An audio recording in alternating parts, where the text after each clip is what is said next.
Salut à tous, je suis très heureux de vous retrouver aujourd'hui pour une nouvelle vidéo de présentation manga sur ma chaîne. Donc aujourd'hui nous allons parler d'un manga que beaucoup d'entre vous m'ont recommandé, m'ont dit vas-y c'est une bombe, n'hésite pas, il faut absolument que tu le commences.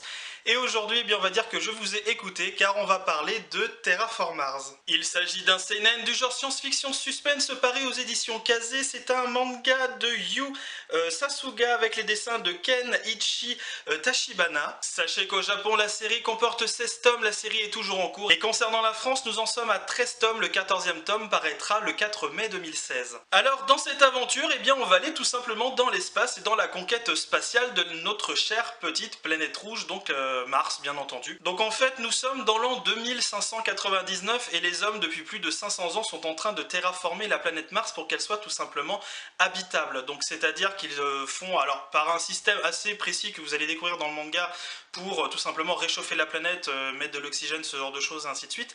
Et surtout ce qu'ils ont fait pour coloniser dans un premier temps, si je puis dire, la planète rouge, c'est d'envoyer des cafards. Le problème, c'est que les cafards, eh bien, on va dire qu'ils ont muté, qu'ils ont évolué en 500 ans pour devenir des espèces de bestioles absolument monstrueuses et absolument super badass. Et donc dans cette aventure, nous allons découvrir des astronautes assez peu ordinaires, si je puis dire, qui vont débarquer sur la planète et qui vont se faire tout simplement attaquer. Cependant, ils ont subi des modifications un petit peu génétiques, et c'est-à-dire qu'ils sont capables d'acquérir, je dirais, la puissance et les capacités de certains insectes qui sont très variés et très intéressants à découvrir, bien entendu. Et bien entendu, je vous le donne en mille, il va y avoir des affrontements entre ces fameux cafards mutants, géants, humanoïdes, totalement chelous, et évidemment des humains génétiquement modifiés avec, je dirais, de l'ADN ou je ne sais quoi, insectes. Et bien entendu, ces humains vont être attaqués, ils vont devoir, on va dire, entre guillemets, s'en sortir, mais ça va pas être simple du tout. Donc ça c'était pour la présentation totalement rapide, si je puis dire, évidemment, de ce tome numéro 1. Je ne souhaite pas totalement vous révéler tout ce qui se passe dans ce tome 1 et vous révéler l'intégralité, je dirais, du synopsis de cette histoire. Je passe bien entendu au manga en lui-même, donc j'aime beaucoup cette couverture. La quatrième de couverture est comme ceci. À l'intérieur nous avons un chara design qui est vraiment, je dirais, assez efficace, assez sympathique, mais qui ne m'a pas, je dirais, transporté outre mesure. Ce n'est pas pour moi révolutionnaire, ni, je dirais, absolument sensationnel. Alors évidemment, je pense que vous attendez mon avis avec la plus grande impatience. Eh bien, je vais être très honnête avec vous, je suis totalement mitigé. Je ne sais pas si je dois dire que cette série a l'air absolument génialissime, ou alors est-ce que c'est vraiment excellent ou autre, ou alors est-ce que c'est pas tout simplement une énorme déception. J'ai pas été totalement transporté par l'univers, je dirais, de ce manga, parce que ça m'en rappelle un autre, et ça je vous le donne totalement en mille, c'est Arachnid.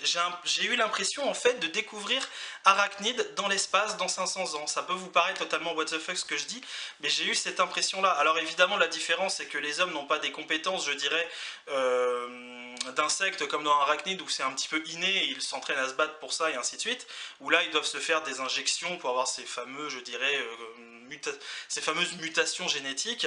Mais j'ai eu l'impression, voilà, d'avoir une sorte de copier-coller par rapport à cette histoire là. Alors je crois qu'Arachnid évidemment est plus récent par rapport à Terraform Mars, même si je n'en sais rien, je n'ai pas vérifié mes sources pour vous affirmer cela, mais j'ai l'impression d'avoir, voilà, deux séries totalement similaires, sauf que l'une se passe sur Terre et dans une école avec une histoire de gang et tout ça, et l'autre se passe sur Mars où on doit coloniser la Terre, mais pas de bol, il y a des cafards humanoïdes qui vous écrasent la tête en moins d'un millième de seconde. Donc voilà, c'est assez particulier. Après, dans l'ensemble, ce que j'adorais, c'est que voilà, ça se passe sur Mars, voilà, il y a des vaisseaux spatiaux, il se passe énormément de choses quand même qui sont vraiment what the fuck et qui m'ont vraiment tenu en haleine. Donc au niveau de ça, ça a été une superbe découverte, ça je n'ai rien à dire.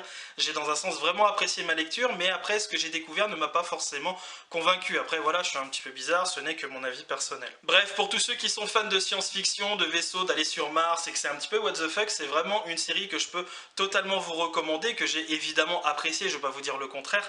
Après, je pense que je me ferai quand même mon opinion vis-à-vis de l'anime, parce que vu les combats qu'on a dans ce premier tome, je pense que ça doit être assez impressionnant, si évidemment ce n'est pas censuré, bien entendu. Sinon, ça reste évidemment une lecture que je vous recommande si vous avez envie de découvrir quelque chose de totalement spécial avec des combats, ce genre de choses, dans un univers voilà, un petit peu surréaliste dans le futur. Ça reste une lecture qui est véritablement très intéressante. C'est ainsi que s'achève cette vidéo consacrée à Terraform Mars. J'espère qu'elle vous aura plu, qu'elle vous aura donné envie de découvrir ce manga que je trouve tout de même très intéressant, hein, bien entendu. N'hésitez pas à le découvrir, n'hésitez pas à me laisser un commentaire, à me laisser un pouce bleu pour me redonner évidemment le sourire, et je vous dis à très bientôt pour une prochaine vidéo manga sur ma chaîne. Salut à tous Et si tu n'es pas encore abonné, il serait peut-être temps que tu te décides. Alors abonne-toi.